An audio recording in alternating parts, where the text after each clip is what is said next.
In this video, we're going to examine how white lines on the road help us to read the road, particularly when driving out of town.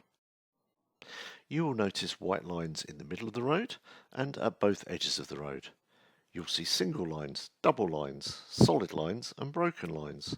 As drivers, it's important that we understand them all, as they all give us important information about what to expect. In this video, I will focus on white lines at the edge of the road. In my next video, I will cover white lines in the centre of the road. Driving lessons rarely cover the white lines at the edge of the road, and even the highway code gives very little detail, simply stating that the white line at the edge of the road marks the edge of the carriageway. But we know where the edge of the road is. The white line gives us much more information than that. One of the key pieces of information is whether the line is a solid line, as on the left here, or a broken line, as on the right hand edge of the road. Solid lines normally should not be crossed, while broken lines can be crossed. So the broken line here is highlighting to us the fact that somebody may turn off, or crucially, may emerge onto the road at this point. In this case, we can already clearly see the driveway, but entrances are not always easy to spot, particularly on rural roads, and the white lines can give us early warning of potential hazards ahead. Where there is a junction with a public road rather than a private access, the probability of traffic joining or leaving our road is higher. In this case, the white line marking the edge of the road stops completely and only restarts when we have passed the junction. This large gap in the solid white line helps to make the junction stand out more, making it more visible. It also avoids any confusion with the give-way or stop lines for traffic joining from the side road. As you watch this next clip in real time, focus on the white line on the left. See how it helps you to spot driveways and roads on the left.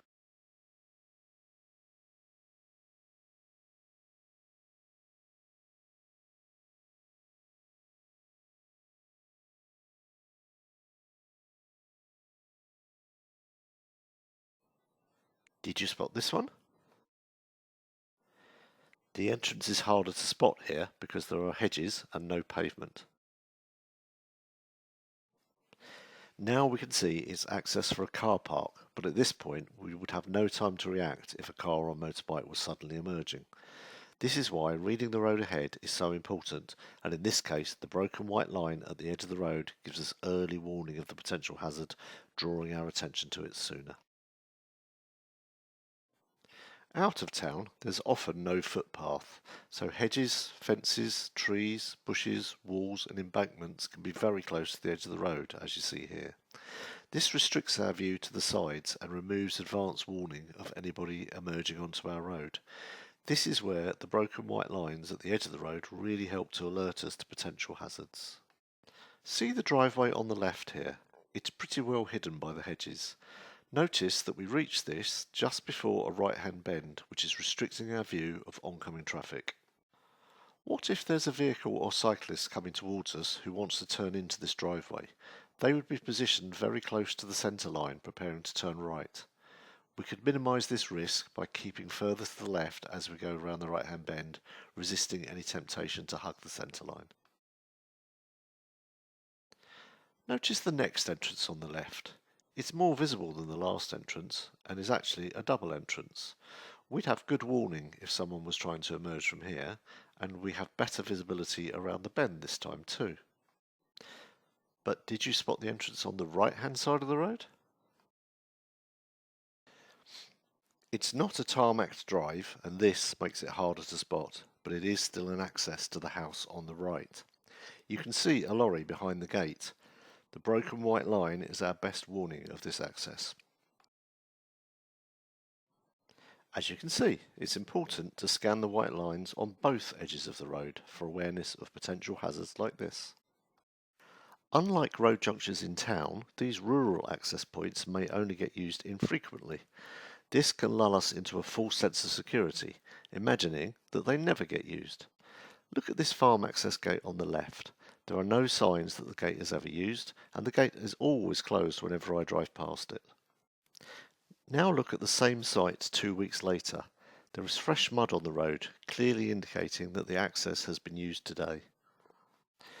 So it is important that we don't assume these access points are unused. In fact, quite the opposite.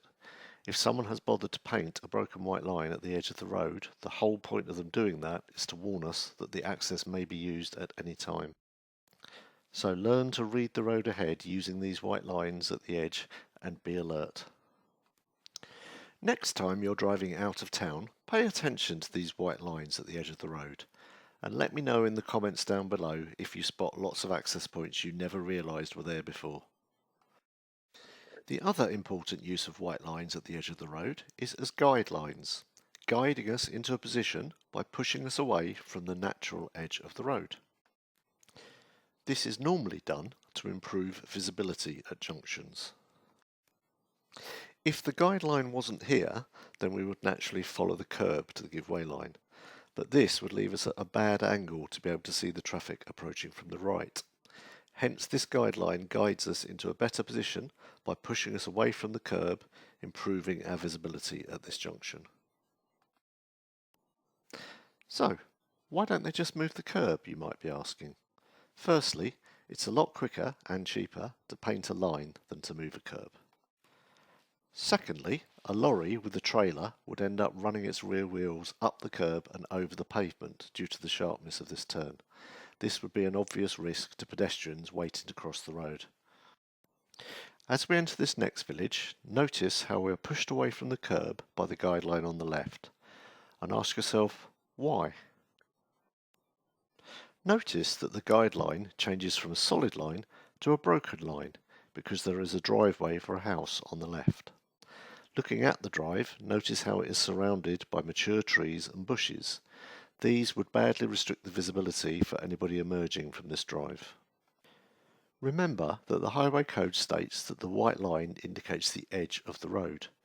So the edge of the road has effectively been moved from the curb line to the white line. This allows anybody emerging from the drive to roll past the curb and position themselves further out than they would otherwise have been able to.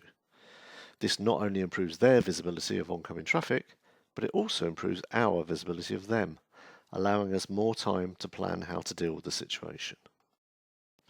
And it's a similar situation at this junction. The large hedge on the left would severely restrict visibility for traffic emerging here. So the guideline pushes the edge of the road away from the curb, effectively extending the side road into this road to improve visibility. I hope you now realise that there is a lot more to white lines at the edge of the road than you previously thought. The key message I'd like you to take away is that every white line on the road is there for a reason. By understanding the reason why each line has been painted on the road, it will help you to read the road ahead better and plan earlier for potential upcoming hazards. If you found this video helpful, then please comment below and subscribe to my channel if you haven't already. In my next video, due in January 2024, I will explain the white lines in the middle of the road. Thanks for watching.